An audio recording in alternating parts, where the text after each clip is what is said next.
নমস্কাৰ খুলুমবাই আজি ভাৰতত তথা আমাৰ দেশৰ ৭৭ সংখ্যক গণৰাজ্য দিৱস উপলক্ষে ইয়াত উপস্থিত আমাৰ বিধানসভাৰ সচিবকে ধৰি অন্যান্য বিষয়াসকল ইয়াত উপস্থিত বিধায়ক ডাঙৰীয়াসকল আমন্ত্ৰিত অতিথিসকল আমাৰ জোৱানসকল সাংবাদিক বন্ধুসকল আৰু শ্ৰদ্ধাৰ ৰাইজ ইয়াৰ পৰাই মই অসম বিধানসভাৰ হৈ দেশবাসীলৈ আৰু বিশেষ কৰি অসমবাসীলৈ ৭৭ সংখ্যক গণৰাজ্য দিৱস উপলক্ষে শুভেচ্ছা জ্ঞাপন কৰিছো। আজিৰ দিনটো প্ৰত্যেকজন ভাৰতীয়ৰ কাৰণে এটা গৌৰৱৰ দিন। অকল ভাৰত নহয়,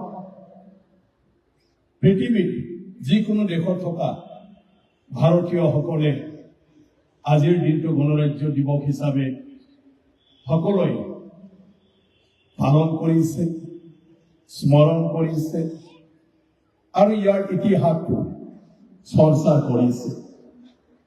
আমি সবে জানো ভাৰত পৃথিৱীৰ আটাইতকৈ সভ্যতা দেশ বুলি মানা যায়। ভাৰতৰ সকলো সমাজে নিজৰ ধৰ্ম ৰীতি নীতি সমাজ ব্যৱস্থা তাক লৈ চলি আহিছে। ৰজা মহাৰাজাৰ দিনৰে পৰা ভাৰতীয় হিচাপে সকলোৰ মাজত ভাল সম্পৰ্ক বজাই ৰাখি আহিছে। স্বাধীনভাৱে জীৱন যাপন কৰিব ভাল পোৱা সকলো ভাৰতীয়ই সদায় জীৱনটো সুন্দৰভাৱে উপভোগ কৰি আহিছিল। কিন্তু এটা সময়ত যেতিয়া ব্ৰিটিছৰ অধীনত গ'ল, তেতিয়াৰ পৰা ভাৰতীয় মানুহে বা আমি ভাৰতবাসীয়ে আমাৰ নিজৰ মতে আমি চলিব নোৱাৰিছিলো। ব্ৰিটিছৰ অধীনত ব্ৰিটিছৰ গোলামৰ নিচিনা চলিবলগীয়া হৈছিল। এবছৰ নহয়, দুবছৰ নহয়, ৬ বছৰ। আৰু অসমত ১৮২৬ চনৰ পৰা ব্ৰিটিছৰ অধীনত গৈছিলে। আমাৰ কছাৰী ৰজা, আহোম ৰজা আৰু অন্যান্য যি জাতি জনগোষ্ঠীৰ ৰজাসকল আছিলে, তেওঁলোকৰ নিজৰ নিজৰ সমাজক পৰিচালনা কৰাৰ যি এটা ক্ষমতা, এই ক্ষমতাটো নাইকিয়া হৈছিলে, ব্ৰিটিছৰ মতে চলিবলগীয়া হৈছিলে। ইয়াৰ পিছত বিভিন্ন দেশপ্ৰেমী আৰু সমাজপ্ৰেমী এই ব্যক্তিসকলে ব্ৰিটিছৰ পৰা অসমটো স্বাধীন কৰাৰ কাৰণে চেষ্টা কৰিছিলে আৰু বহুতো শ্বহীদ হ'বলগীয়া হৈছিল। আৰু যি শ্বহীদসকলৰ ভিতৰত কনকলতা, মণিৰাম দেৱান, শম্ভুধন ফংৰচা, ৰূপকোঁৱৰ, আমি যিসকলৰ নাম লৈ থাকো তাৰ বাহিৰেও বহুতো শ্বহীদ হৈছিলে। আৰু সেই সংগ্ৰামৰ পৰিণাম স্বৰূপে মহাত্মা গান্ধীৰ নেতৃত্বত 1942 চনৰ পৰা যিটো ভাৰত ত্যাগ আন্দোলন হ'ল, সমগ্ৰ ভাৰতবৰ্ষই এক হৈ পেলাই গণতান্ত্ৰিকভাৱে সংগ্ৰাম কৰিব। আৰু এই সংগ্ৰামৰ পৰিণাম স্বৰূপে অকল অসম নহয়, ভাৰতৰ প্ৰতিটা ৰাজ্যই 1947 চনৰ 15 আগষ্টত স্বাধীনতা পাবলৈ সক্ষম হ'ল। আৰু সেই হিচাপে আমি 15 আগষ্ট স্বাধীনতা দিৱস পালন কৰি আহিছো। কিন্তু প্ৰত্যেকজন নাগৰিক হিচাপে আমাৰ ব্যক্তিগত জীবনতক আমাৰ সচ্চা যে স্বাধীনতা এই স্বাধীনতা আমি 1950 চনৰ এই 26 জানুৱাৰীত পাবলৈ সক্ষম হৈছিলো, য'ত আমাৰ এই দেশখন এটা ৰাষ্ট্ৰ হিচাপে, এই ভাৰতবৰ্ষ এটা ৰাষ্ট্ৰ হিচাপে আমি এটা সংবিধানৰ মাধ্যমেদি একেলগে সকলোৰে অধিকাৰ অটুট ৰাখি পালে চলি যাব পৰাকৈ এই সিদ্ধান্তটো গ্ৰহণ কৰি সেই দিনৰ পৰা এই সংবিধান মতে আমি চলি অহা। আমাৰ ৰাজা বংশগতভাৱে কোনেও এই দেশখন পৰিচালনা কৰিব নোৱাৰে। এই দেশখনৰ জনগণই নিজৰ নেতা নিৰ্বাচিত কৰি নিৰ্বাচিত নেতাসকলেহে আমাৰ দেশক পৰিচালনা কৰিব। অকল এটা অঞ্চলৰ নহয়, অকল এটা জাগাৰ নহয়, সমগ্ৰ ভাৰতৰ সমগ্ৰ জনগণই এই সংবিধানত আমাক যি ব্যৱস্থা কৰি দিছে, নিজৰ নিজৰ এলেকাৰ পৰা সাংসদ আৰু ৰাজ্যৰ ক্ষেত্ৰত বিধায়ক আমি বাছনি কৰি দিব পাৰো। যাক যোনে পছন্দ কৰে তাকে সমৰ্থন কৰিব পাৰে, ভোট দিব পাৰে, তাত কোনো বাধ্যবাধকতা নাই। আৰু ৰাইজে বাছনি কৰা এই নেতাসকলে দেশখন পৰিচালনা কৰাৰ কৰ্তৃত্ব পায়, তেওঁলোককে কৰ্তৃত্ব প্ৰদান কৰা হয়। এইটোৱে আমাৰ সংবিধান। এটা চৰকাৰত এজন ৰাষ্ট্ৰপতি সদায় ৰাষ্ট্ৰপতি হ'ব নোৱাৰে, ৰাষ্ট্ৰপতি নিজে হম বুলি হ'ব নোৱাৰে, ৰাষ্ট্ৰপতি কোনোবা কেইজনমান ব্যক্তিয়ে গ্ৰুপ হৈ পেলাই কৰিব নোৱাৰে। এই ৰাষ্ট্ৰপতিক নিয়ম অনুসাৰে নিৰ্বাচিত কৰি দিব লাগিব, যিজন আমাৰ দেশৰ মুৰব্বী।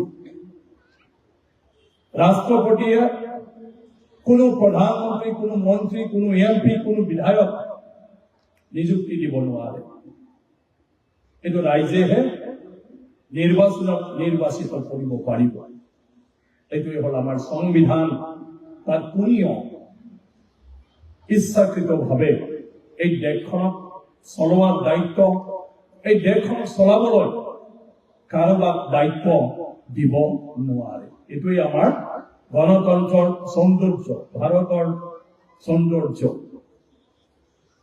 আৰু সেই দেশখন পৰিচালনা কৰাৰ ক্ষেত্ৰত অকল চৰকাৰৰ ওপৰতে, চৰকাৰৰ নিয়োজিত মানুহৰ ওপৰতে নিৰ্ভৰ নকৰি ফালে বিভিন্ন স্তৰত এইবিলাক সবে চোৱা চিতা কৰা, ৰাইজে নিজৰ মনৰ কথাটো ব্যক্ত কৰিব পৰা এই ব্যৱস্থাখিনি আমাৰ সংবিধানে কৰি দিছে। আম্বেদকাৰ ডাঙৰীয়াক আমি সকলোৱে শ্ৰদ্ধা কৰো, যিজন ব্যক্তিৰ নেতৃত্বত ভাৰতৰ সংবিধান ৰচিত কৰা হৈছিল। ইমান সুন্দৰকৈ ৰচিত কৰিছে যে নিৰ্বাচিত ব্যক্তিসকলে চৰকাৰ গঠন কৰি দেশখন পৰিচালনা কৰাৰ কাৰণে যিকোনো নিয়ম নীতি তেওঁলোকে গ্ৰহণ কৰিব পাৰে। যিকোনো পৰিকল্পনা লৈ পেলাই পৰিকল্পনাৰ আধাৰত বিভিন্ন আঁচনি তেওঁলোকে ল'ব পাৰে আৰু সেইবোৰ তেওঁলোকৰ নিজৰ মতে ৰূপায়ণ কৰিব পাৰে। কিন্তু তেওঁলোকক সম্পূৰ্ণ স্বাধীনতা দিয়া নাই।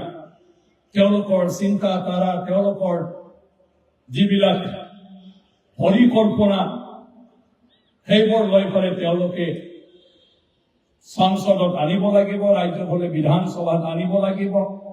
প্ৰত্যেকজন ৰাইজৰ নিৰ্বাচিত বিধায়কৰ দ্বাৰা ইয়াৰ ওপৰত বিশ্লেষণ কৰা হয়, ইয়াৰ ওপৰত চৰ্চা হয়, ইয়াৰ ওপৰত মত লোৱা হয় আৰু বিধানসভা বা সংসদৰ মজিয়াত সমৰ্থন পোৱাৰ পিছত চৰকাৰে তাত পাছ কৰাৰ পিছত তেওঁলোকৰ চিন্তা, তেওঁলোকৰ আঁচনি, তেওঁলোকৰ ধাৰ্য কৰা টকা পইচা তেওঁলোকে কাৰ্যকৰী কৰিব পাৰে। বিধানসভা বা সংসদৰ অনুমোদন অবিহনে চৰকাৰৰ কোনো ব্যক্তিয়ে নিজৰ ইচ্ছা মতে কোনো চৰকাৰী কাম কৰিব নোৱাৰে।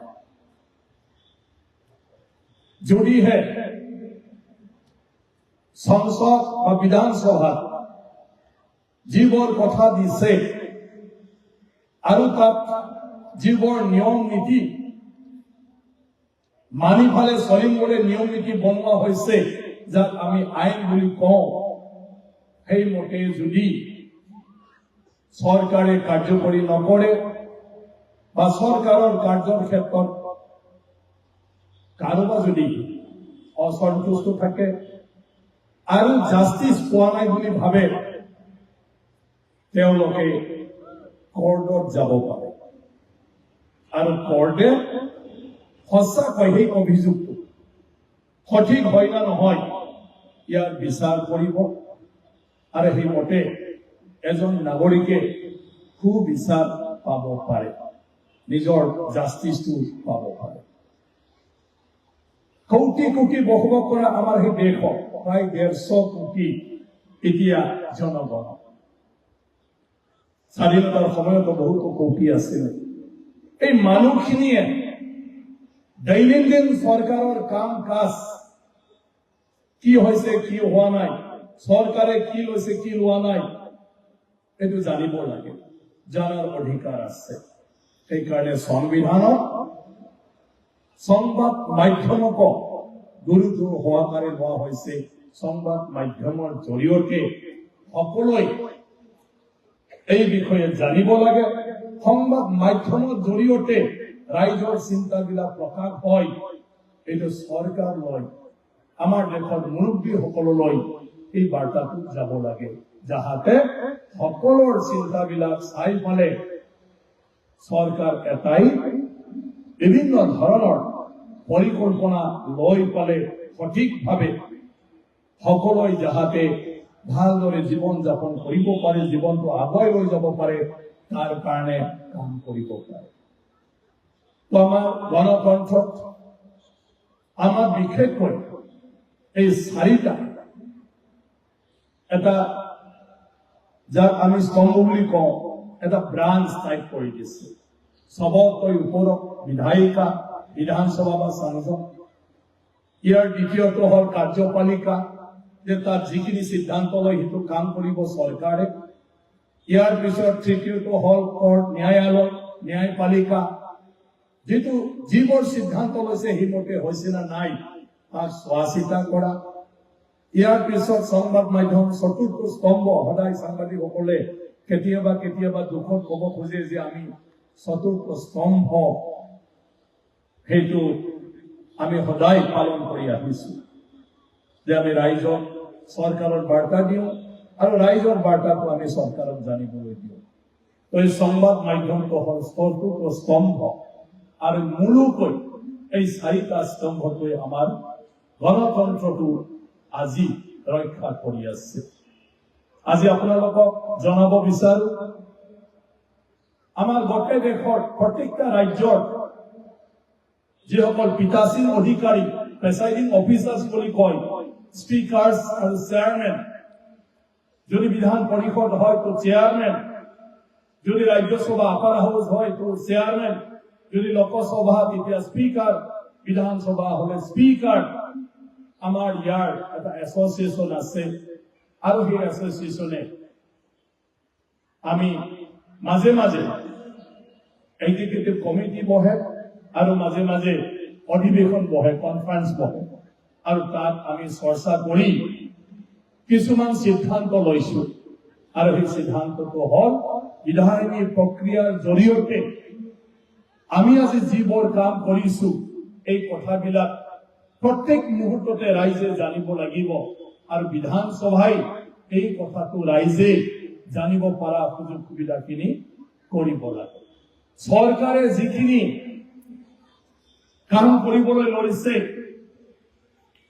বিভিন্ন আঁচনি ৰূপায়ণ কৰিছে, সেইবোৰ সঠিকভাৱে হৈছে না নাই তাক দৃষ্টি ৰাখিব লাগে, তাক মনিটৰিং কৰিব লাগে, ভিজিলেন্স কৰিব লাগে বিধানসভায় ভালদৰে, যাহাতে যিটো উদ্দেশ্যত চৰকাৰে বিধানসভাৰ মজিয়াত সেইবোৰ প্ৰয়োজন আৰু সেইটো কৰি পেলাই দেশখন আগুৱাই লৈ যাম। প্ৰত্যেকজন নাগৰিকক আমি তেওঁলোকৰ জীৱনটো উন্নত কৰিম, সেইবোৰ কথা কৈছিলে আৰু সেইমতে বিধানসভাই অনুমোদন দিছিলে।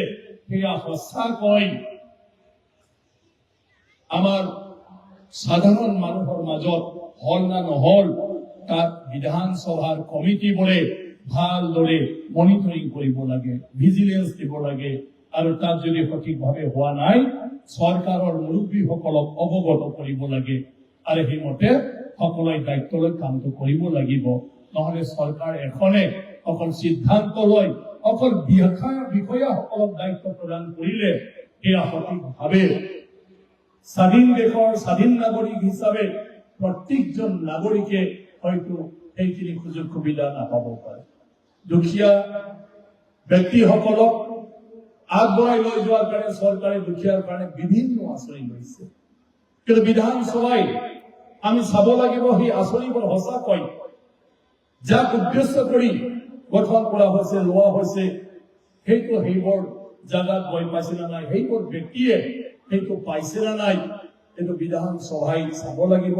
বিধানসভাৰ কমিটি বিধায়ক ডাঙৰীয়াসকলে সেইটো চাব লাগিব। প্ৰত্যেকজন বিধায়কে সেই দায়িত্ব যাতে পালন কৰিব পাৰে, তাৰ কাৰণে বিধায়কজনক যিখিনি সহায় লাগে বিধানসভাৰ পৰা এইখিনি দিয়াৰ বাবে আজি প্ৰেচাইডিং অফিচাৰ বা পীঠাসীন অধিকাৰী বা অধ্যক্ষৰ যিটো এছচিয়েশ্যন, সেই এছচিয়েশ্যনে কনফাৰেন্সত সিদ্ধান্ত লৈছে। মই ভাবো সেই মৰ্মে প্ৰত্যেকটা বিধানসভাই যদি আমি কাম কৰো, প্ৰত্যেকজন বিধায়কে যদি চৰকাৰৰ কাম কাজৰ ওপৰত নিজৰ সমষ্টিৰ ৰাইজৰ এইটো সঁচাকৈ পাইছে পোৱা নাই, হৈছে হোৱা নাই, সেইটো যদি নিগৰানী কৰি থাকে, তেতিয়াহ'লে আমাৰ দেশৰ প্ৰত্যেকটা উন্নয়নমূলক আঁচনিবিলাক ভালদৰে ৰূপায়ণ হ'ব আৰু তাৰ বাবে ৰাইজৰ যিটো অধিকাৰ, এই অধিকাৰটো ৰাইজে পাব পাৰিব। গতিকে আমাৰ বিধানসভাত যথেষ্ট দায়িত্ব আছে আৰু বিধানসভাৰ দায়িত্বটো পালন কৰাৰ ক্ষেত্ৰত অকল বিধায়ক নহয়, আমাৰ বিষয়া কৰ্মচাৰীৰো দায়িত্ব আছে। বিষয়া কৰ্মচাৰীয়ে আমাক বেছিকৈ এই ক্ষেত্ৰত চিৰিয়াছ হ'ব লাগিব, কাৰণ বিধায়কসকলে আহিব যাব 5 বছৰত কোনো বিধায়কে কোনো কাম সম্পূৰ্ণভাৱে কৰি যাব নোৱাৰে। 5 বছৰত এজন বিধায়কে বিষয়বিলাক বুজি পাওঁতে তেওঁৰ বিধায়কৰ পৰা বিদায় লৈ যোৱাৰ সময়ে হৈ যায়। কিন্তু আমাৰ বিধানসভাৰ বিষয়া, বিধানসভাৰ কৰ্মচাৰী 5 বছৰ নহয়, 10 বছৰ নহয়, 20 বছৰ নহয়, কোনোবা 25-30 বছৰলৈকে এই বিধানসভা বিধায়কৰ কাম কাজবিলাক চাই থাকিব, কাম কাজবিলাক কৰি থাকিব। সেইকাৰণে বিষয়া কৰ্মচাৰীসকল বিধায়কসকলতকৈও বেছিকৈ সেইবোৰ বিষয়ত আমি গুৰুত্ব প্ৰদান কৰিব লাগিব। এইবোৰ বিষয়ে সদায় আমি চৰ্চা কৰিব লাগিব আৰু নতুন নতুন বিধায়কসকলক নতুন নতুন কমিটিৰ যিসকল চেয়াৰমেন আছে, সভাপতি আছে, তেওঁলোকক আগৰ চৰকাৰৰ সময়ত কি হৈছে, কি হোৱা নাই, আগৰ বিধায়িনী কমিটিয়ে কি লৈছিল, কি লোৱা নাই, সেইবোৰ ভালদৰে কৈ মেলি পুনৰ সেইটো কণ্টিনিউৱাছ ভাৱে যাহাতে কৰি যাই থাকিব পাৰে, যিটোৰ দ্বাৰা আমাৰ আঁচনিবিলাক ভালদৰে ৰূপায়ণ হয়। আজি চৰকাৰৰ আঁচনি মতে চবে আমি আগবাঢ়িব লাগে। আজি আমি জানি চবে গৌৰৱ হব, ভাৰতৰ অৰ্থনীতি যি স্থান, এইটো হল পৃথিৱীৰ ভিতৰত 4ৰ্থ স্থান।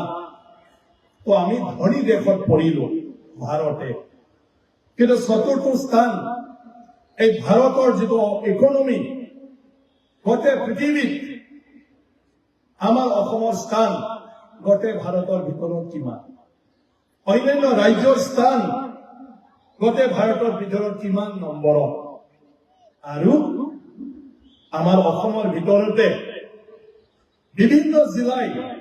বিভিন্ন জিলাৰ তুলনাত কোনে কিমান পজিশন কৰে, আৰু আমি ভাৰতীয় নাগৰিক হিচাপে আমাৰ কোনখন গাঁৱৰ আৰ্থিক অৱস্থা কোনখন গাঁৱৰ লগত আমি তুলনা কৰিব পাৰোঁ।